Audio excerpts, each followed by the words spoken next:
friends, welcome back to our YouTube channel. Well, yeah, thanks for joining us today.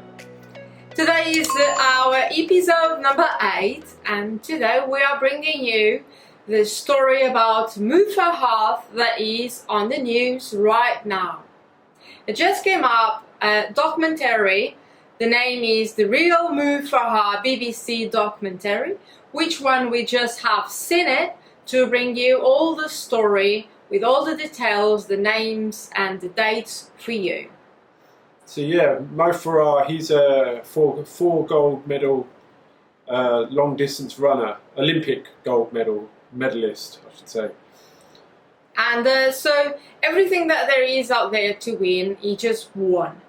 And when the media was on full attention on him, they wanted to know who were the family, where he came from, and lots of details about this person. Him, and we are going to go through everything, because he wants to be positive, because he's on the media. What he comes up with is, he went to UK, brought from Somalia to his parents.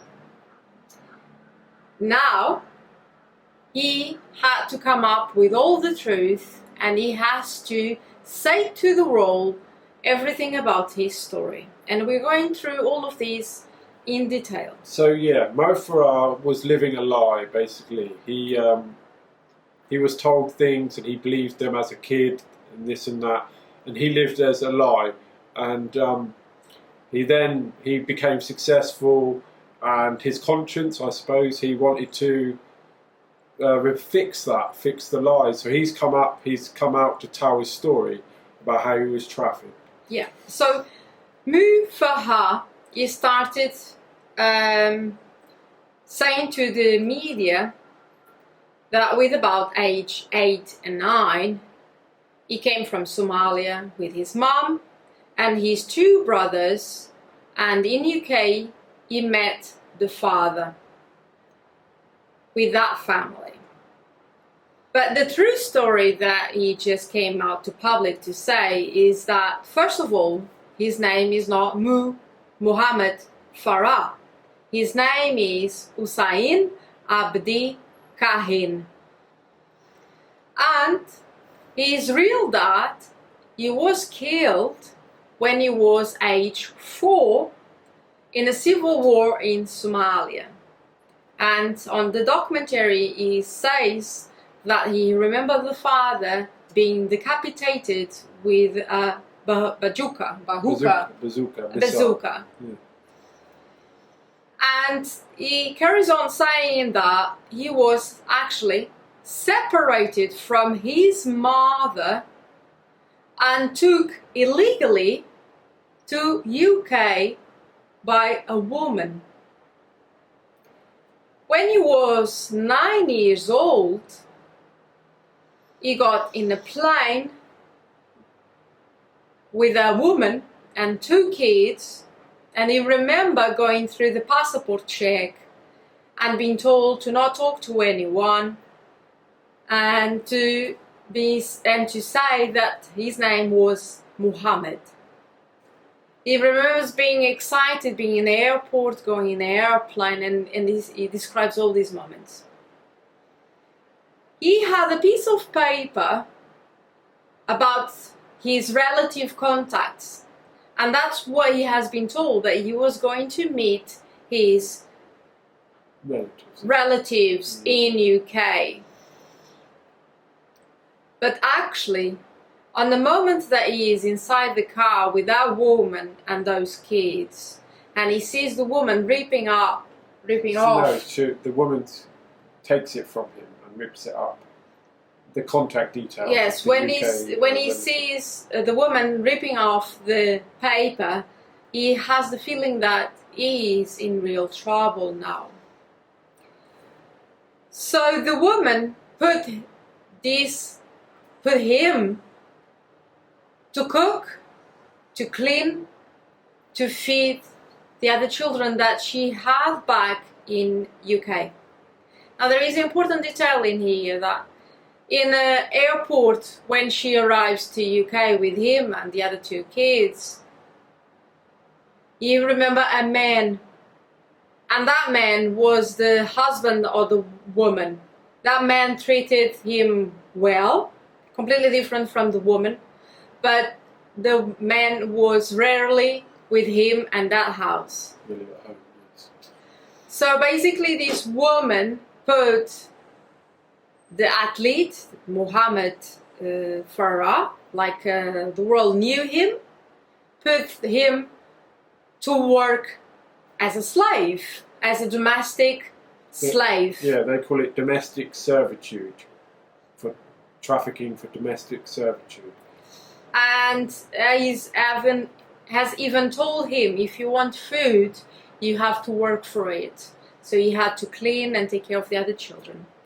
He was not allowed to go to the school, and obviously the first time it was about, I don't remember now the year, so I'm not going to say it. So when he then starts to go to the school in England, he was struggling with the language. After a long time he's been in the school, he's starting then to the teacher of PE, so PE stands for... He wasn't very good at the other things, just studying class, he was getting into fights and things, but they started to see he was pretty good at PE. And what's PE? Physical, I can't remember the name, but education. PE is physical education, yeah. Like so he's been good at running, basically, and if there is anything to run, he runs and he wins. And the teacher, and he starts to have a very good relationship with his teacher, and he said to the teacher that he was a slave and he was being taken from Somalia, from his family, from his mother, and separated from his brothers, and took by this woman to a house where he's been slaving, where he's been working. So this teacher took this a bit higher, and social services, social workers, they were involved, and please don't do that to Rashmi. And social workers, they have been taking the process, and this is important for me because these social workers, the only thing that they have done, it was you said that that woman was your aunt, so that one is not your real mother, but that you treat her as your aunt. So they went to the aunt, do you take care of this child? And the aunt said, yes, I do. And that's it. So this athlete that was a child was saying that was child traffic, but the social services, from my understanding, the only thing that they have done was they put the child at a care of a woman. They did not even check if it was an aunt or not. They have not taken that other woman to prison. That's my understanding, and nothing has been done. On our case, they actually did different things. They were very serious about it, taking Santiago from our care. In 2021, he decides that, so the circle around him decided that he needs to have the UK citizenship to then compete, help me out, compete by UK. And Alan Atkinson, that is the person that is trying to get his UK citizenship, takes around 3-4 years to then finally get his citizenship. In 25 of July 2000, he gets to, that's my understanding, correct me please if I'm wrong, he gets to then speak with barristers and solicitors, and he has been told that if he wants to take the case in a public, there is risks, because he's not actually a UK citizenship, and he took the citizenship illegally. He went inside the UK in an illegal way, and there is risks. So yeah, what's going on is that he wanted to speak up. He wanted to break free of the lie and speak about the truth.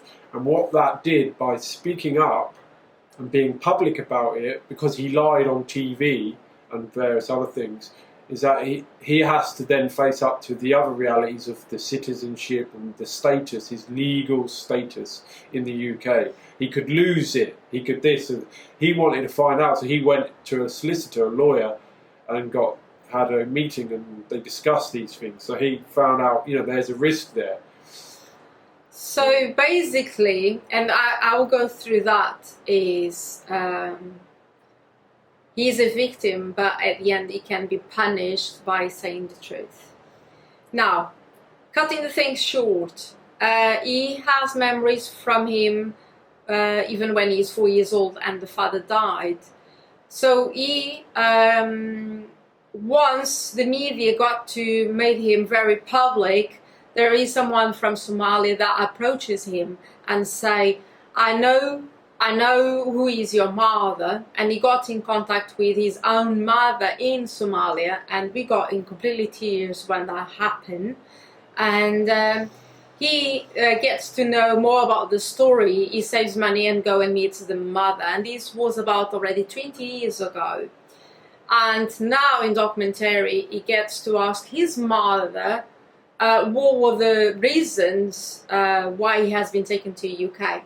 And the mother said, I asked for you and your brothers being taken to the Jubati, to your uncle, because in here the land was destroyed, and I wanted a better future for you and for your brothers.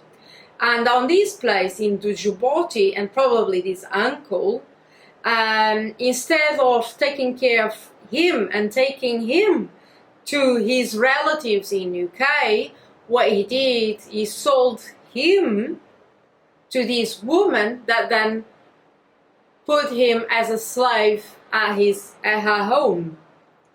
So basically the conclusion was someone from his family actually put him in child trafficking. So his name is Hussein.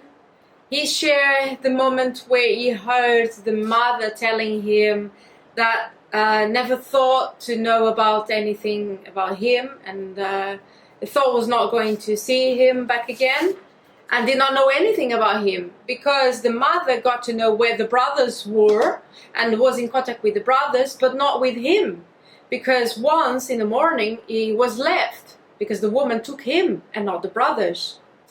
So 40 years now, he got in contact with Kate Garbers, that is a trafficking expert, and she informed him that if you want to go public with this, you are sharing your truth, and it is important because at the moment in UK, about 10,000 victims were found trafficked in UK, and probably the numbers, they are around 100,000 victims of slavery. In 2012, we got in contact with the aunt that took him and asked him questions about why the woman took me from Somali, and where is the real person called Mohammed Farah. So this auntie, Kinsey, put him in contact with the real Mo Farah, and he is alive, and he was feeling very heavy about that, because he was living someone else's lives. And the aunt only explained to him that he did not know actually where he was coming from, only knew what the woman told, that he didn't have no family, and he was doing a favor to him. But this aunt saw that he was always sad, and saw that the woman was not treating him well, and for that reason she took him when the social services there went to her and asked, are you taking this child? So the bottom of what I want to share now with you is my thoughts, and it is the government, the English government, now just published saying that it's not going to sue Hussein Abdi Kahim, as the world knows him as Mo Farah. So England is not going to sue a victim of child trafficking. Does that make sense to you? No, you have missed to a me, bit. The government are not going to sue him for entering the country illegally. yeah. That he was the victim. So that does not make sense. If that makes sense to you, please leave your comments below. How can a child that is child trafficked can be punished and sued for coming in a country illegally? And how can you explain me as well why the woman that child trafficked him is not in prison? Is it because it has been more than 20 years? Has the crime has prescribed? If the woman is in prison, and if you have that information, please let me know. Leave the comments below. And there is another question in here is, why the social services in cases nowadays, they take children and they separate families when there is no crime, and on this case, when a child is saying, that's not my family, that's not my mom, she took me from my family, and the social services, they are just happy to give the child to someone that says he's his aunt, and gives to the woman to take care of it. And never checking her. And never checking if she's the family. Yeah. And not putting the other woman in prison, and not checking all the other members. So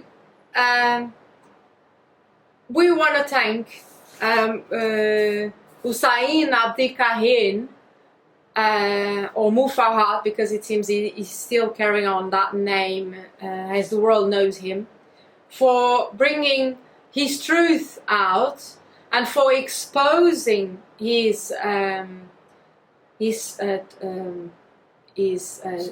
story of child trafficking, and being that strong and that brave for exposing these.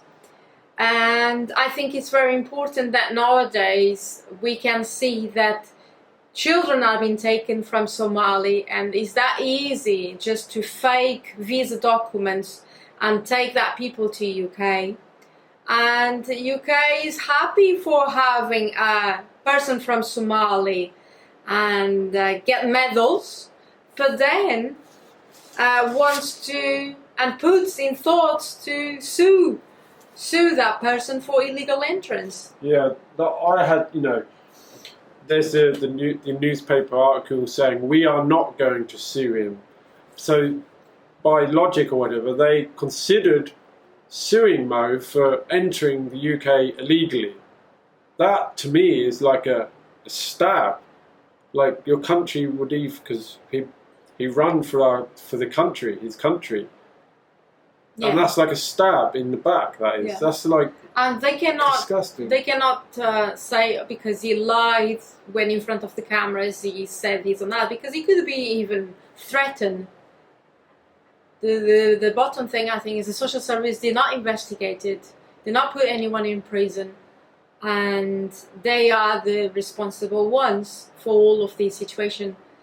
And I think never this person, being what they have been through, should never be at risk of coming out with the truth.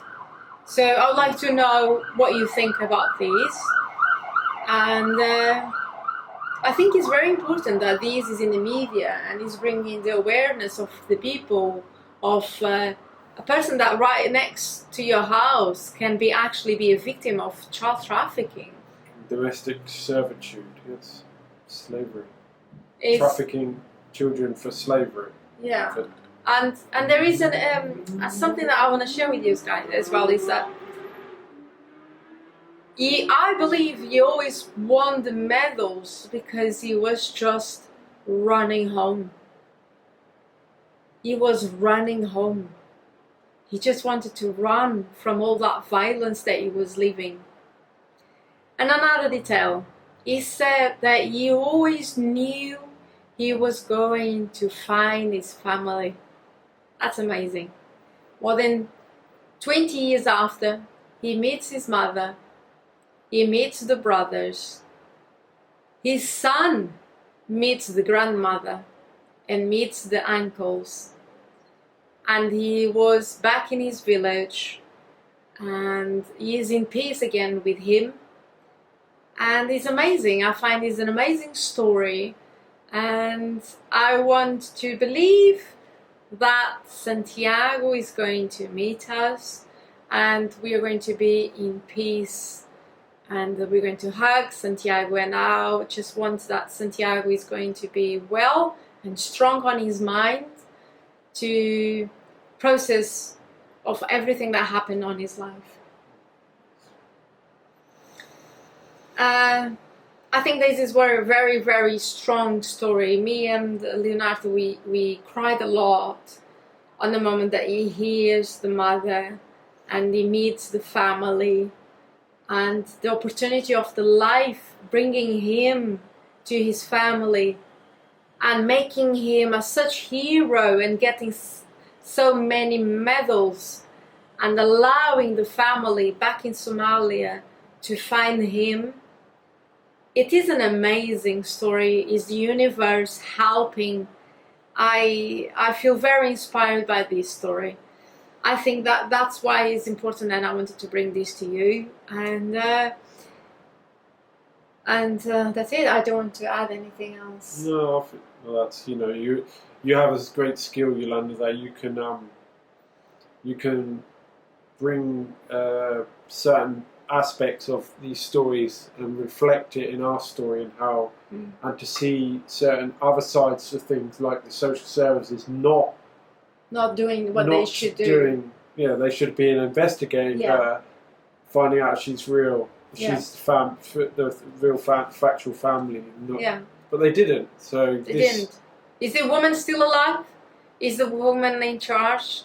Has she not been in charge? Where is she? Because they didn't put those details on the BBC documentary. Well, they hide her picture. Do you want to talk about that? They didn't show her face. They didn't show any of that. They didn't name her.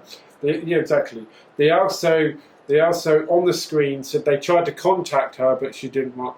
She didn't respond. She didn't respond. And that's all the BBC put on the documentary. Why is that? Why she's not putting? Accountable. Accountable. Why they're not exposing her face? Because it's been more than 20 years and the crime has prescribed. Has she been protected as a pedophile that is in our government and the crime has prescribed?